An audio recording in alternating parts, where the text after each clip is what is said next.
আল্লাহ রাব্বুল আলামিন এই আয়াতে কারিমাতে রাসূলের চরিত্র কি সুন্দর বলেন নাই, উত্তম বলেন নাই, হাসান বলেন নাই। আল্লাহ রাব্বুল আলামিন এমন একটা শব্দ চয়ন এখানে করেছেন, আমার রাসূলের চরিত্রের সাথে আর অন্য কোন পৃথিবীর চরিত্র মিলতেই পারে না। আল্লাহ বলেছেন আপনি সুমহান চরিত্রের উপর অধিষ্ঠিত মুসলমান। আমার আল্লাহ রাব্বুল আলামিন তার হাবিবের চরিত্রকে এমন ভাবে চিত্রায়িত করেছেন, আল্লাহর কসম করে বলি আমার নবীর চরিত্রের সাথে অন্য কোন নবীর চরিত্র মিলতে পারে, অন্য কোন নবীর চরিত্র মিলানো যাবে না। এটা আমার রাসূলের শানের খেলাফ, রাসূলের শানের খেলাফ। আমার ভাইয়েরা, আল্লাহ রাব্বুল আলামিন কেন তার হাবিবকে এত সুন্দর উপাধিতে ভূষিত করলেন? যদি এই নিয়ে কথা বলতে অনেক লম্বা কথা, কিন্তু আমি আপনাদেরকে একটা মেসেজ দিব, এই কারণে খুব বেশি কথাটা বলতে পারবো না। আমি আপনাদের কাছে জানতে চাই, রাসূলের বয়স যখন মাত্র 12 বছর, কত বছর? 12। বড় না ছোট? নবীজির বয়স মাত্র 12 বছর। মক্কার নেতৃত্ব স্থানীয় লোক ছিলেন আবু জাহেল, আবু সুফিয়ান, উতবা, সাইবা, মুগীরা, উমাইয়া, প্রতাপশালী ব্যক্তিত্ব ছিলেন তারা আরবের মাঝে। আমার ভাইরা, কিন্তু আল্লাহর হাবিব সাল্লাল্লাহু আলাইহি ওয়াসাল্লামের কাছে দিনের বেলা নেতা মানত আবু জাহেল, উতবা, সাইবা, মুগীরাকে, কিন্তু রাতের বেলা এসে আমানত রেখে যেত শিশু নবী মুহাম্মাদের কাছে। বয়স কত তখন বলছি? 12। আরেকটু মনোযোগ। নেতা মানত দিনের বেলায় আবু সুফিয়ানকে, আবু জাহেলকে, উতবা, সাইবা, মুগীরাকে, কিন্তু রাতের বেলা আমানত রেখে যেত বালক মুহাম্মদুর রাসূলুল্লাহ সাল্লাল্লাহু আলাইহি ওয়াসাল্লামের কাছে। এই ছোট্ট বয়সে আরবের কট্টর কাফির, বেদিন, মুশরিক কুলা পর্যন্ত আমার নবীর উপাধি দিয়েছিলেন কন্যা। সবাই বলেন না? কিন্তু বয়স কত? মাত্র 12।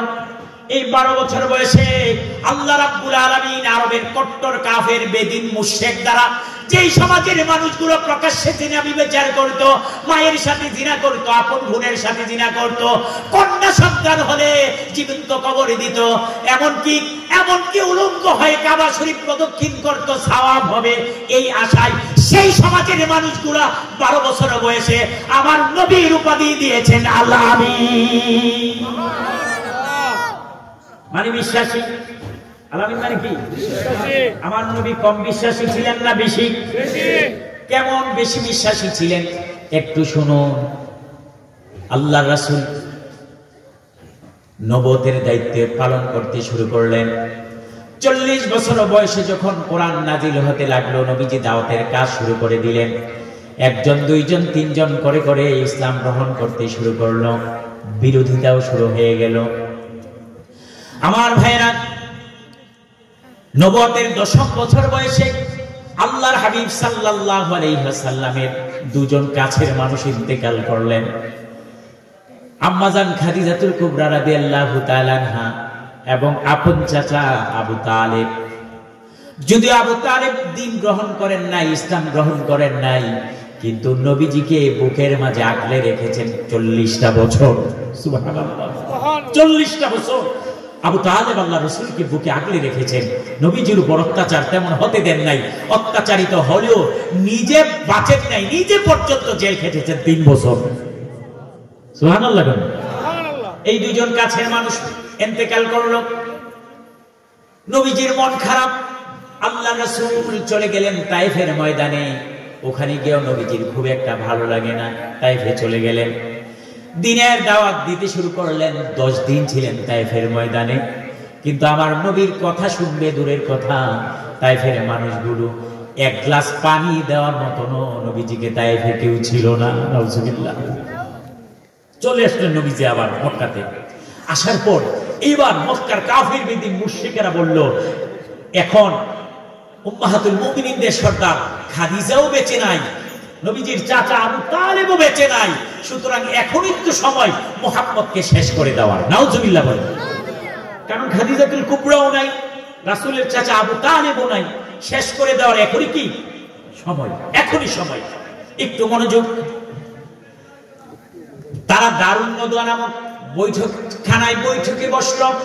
যেই ব্যক্তি মুহাম্মদকে জীবিত অথবা মৃত ধরে এনে দিতে পারবে তাকে 200টা উট পুরস্কার দেওয়া হবে। 200 উট। সিদ্ধান্ত হলো মক্কার কাফির বেদিন মুশরিকগুলা দলে দলে বের হতে শুরু করলো নবীজির সন্ধানে। আল্লাহ রাব্বুল আলামিন জিবরাইলকে বললেন, জিবরাইল যাও যাও যাও, আমার দুষ্ট মুহাম্মাদের কাছে চলে যাও, আমার দুষ্টকে বলো নবী আমার পক্ষ থেকে তোমার সেই সংবাদ পাওয়া মাত্রই যেন হিজরতের উদ্দেশ্যে মদিনার দিকে রওনা দেয়। আদেশ চলে আসলো, নবীজি হিজরত করে মক্কা থেকে মদিনার দিকে চলে যাবেন। নবীজি হযরত আলীকে ডাকলেন, আলী, হে আলী, আল্লাহ রাব্বুল আলামিন নির্দেশ দিয়েছেন আমি যেন হিজরত করে মদিনায় চলে যাই। আলী, তোমার কাছে আমার একটা রিকোয়েস্ট আছে, আমার একটা কথা তুমি রাখা লাগবে। হযরত আলী ডাক দিয়ে কই, ইয়া রাসূলুল্লাহ, ইয়া হাবিবাল্লাহ, আল্লাহর কসম করে বলি আপনি শুধু আমাকে নির্দেশ দেন, প্রয়োজন যদি হয় আমি আলীর কল্লাটা পর্যন্ত কেটে আপনার কদম মোবারকে রাখতে আমি দেরি করব না। আপনি কি বলবেন শুধু বলেন, অনুরোধ নয়, আমাকে নির্দেশ দেন। হযরত আলীকে ডাক দিয়ে বলে, নবীজি যে কথাটা বলার জন্য বলছিলাম। নবীজি আমার ডাক দিয়ে কই, আলী, আল্লাহ তো নির্দেশ দিয়েছেন মক্কা ছেড়ে মদিনায় চলে যাওয়ার জন্য, এখনই চলে যাচ্ছে, যেতে হচ্ছে। আমি যদি দেরি করি আল্লাহর নির্দেশে অমান্য হয়ে যাবে, আমি রবের নির্দেশ অমান্য করতে পারবো না রে আলী। তবে একটা কাজ করতে হবে, আমার জায়গায় তুমি থাকা লাগবে, এই জায়গায় তুমি থাকা লাগবে আলী। আলী কই, কেন ইয়া রাসূলুল্লাহ, আমিও তো আপনার সাথে যেতে চাই। আল্লাহ রাসূল ডাক দিয়ে বলেন, আলী, তুমি যখন যাইবা পরে যাইবা, তবে তোমার কাছে আমার একটা অনুরোধ, এই মক্কার কাফির বেদিন মুশরিক গুলার অনেক আমানত এখনো আমার কাছে গচ্ছিত আছে আলী। আমি তো এইগুলা যার যার বাড়িতে দিয়ে যেতে পারছি না। হে আলী, আমি যদি রাতের অন্ধকারে তাদের সম্পদ নিয়ে চলে যাই, দিনের বেলা গোটা আরবে প্রচার হয়ে যাবে মুহাম্মদ আমাদের সম্পদগুলো নিয়ে চলে গেছে। হে আলী, আমার চরিত্রে এইরকম কালেমা লেপন করার ইচ্ছা আমার নাই। হে আলী, আমি তোমাকে আমার পক্ষ থেকে রেখে যাচ্ছি, ভোর হলে সকাল হলে তাদের আমানতের সম্পদগুলা যার যার বাড়িতে পৌঁছাই দিবা। বুঝেন না আপনারা? যেই মক্কার মানুষগুলো 10টা বছর নবীজিকে জ্বালাইলো, এই মানুষগুলো আবার রাতের অন্ধকারে নবীর কাছে আমানত রেখে আসে। শুধু তাই নয়, যেই সময় নবীজিকে তার গর্দান মুবারকের বিনিময়ে 200টা উট পুরস্কার ঘোষণা করা হলো, তখনও নবীর কাছে আরববাসীর সম্পদ আমানত আছে না নাই? আচ্ছা, এবার বুঝতে থাকলে বলেন, নবীজি মক্কা থেকে মদিনায় চলে যাচ্ছেন এমনিতে না তাদের অত্যাচার নির্যাতনে? হ্যাঁ, আল্লাহর আদেশ আছে, কিন্তু সেখানে অত্যাচার নির্যাতন আছে না নাই? আচ্ছা বলেন, এইরকম অত্যাচার নির্যাতনে শেষ পর্যন্ত আল্লাহর নির্দেশে যখন নবীজি মক্কার দিকে মদিনার দিকে রওনা দিলেন, মক্কার কাফের যেই মানুষগুলো নবীজিকে মারার জন্য ছুটে আসতেছে, আচ্ছা বলেন তো তাদের সম্পদগুলো আমরা যদি হইতাম রাইখা যাইতাম না নিয়ে যাইতাম? কথা কয় না, কথা কল না, রেখে যাইতাম না নিয়ে যাইতাম? দেখছেন না ভাই সাহেবরা, তারা খালি ক্ষমতার থেকে গিয়েছে, যাওয়ার পরপরই দেখা যায় এক একজনের বাসায় কোটি কোটি টাকা নগদ পাওয়া যায়। কথা কল না, দেখছেন নি? এক সচিবের বাসায় সেনাবাহিনীর লোকেরা গেল, গিয়া দেখছে এক বিপিসের ভিতরে 1 কোটি 9 লাখ, 1 কোটি 9 লাখ। হেবরি কাম দেয়ার কয়, হাই হাই রে, বাজার থেকে 5 টাকা 10 টাকা বাঁচাইয়া এই টাকা জমাইছিলাম, 1 কোটি 9 লাখ হেবরি বাজারের 10 টাকা 5 টাকা মিল্লা জমাইছে, কয়েক 100 বছর না কয়েক হাজার বছর লাগে। কথা বলে মুসলমান, আশ্চর্য। আপনি 50, 60, 70 হাজার টাকা বেতন পান, এই বেতন পাইয়া আচ্ছা বলেন তার পরিবার চিল্লা লেখা পড়া ভরণ পোষণ সবকিছু চালানোর পর এই মানুষটা 1 কোটি 9 লক্ষ টাকা ক্যাশ জমাই কি করে? কথা কয় না, কি করছে?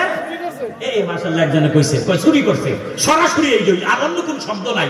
কেননা আমাদের ট্যাক্সের টাকা, ভ্যাটের টাকাগুলো তাদের গাড়ি চলতো, তাদের পরিবার চলছে, আর এই নেমো খারাপগুলো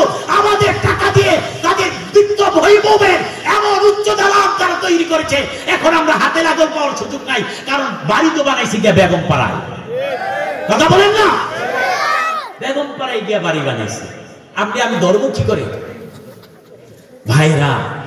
অথচ আমার নবী যে মানুষগুলো অত্যাচার করলো, নির্যাতন করলো, নবীজির গর্দানের মুবারকের বিনিময়ে 200 উট পুরস্কার ঘোষণা দিল। আমার নবী কই, আলী এই মানুষগুলোর সম্পদ তো আমার কাছে আছে, আমি কি করে নিয়ে যাই? আলী তুমি থাকো, সকাল হলে আমার পক্ষ থেকে, তোমার নবীর পক্ষ থেকে আমানতগুলো পৌঁছাই দিবি।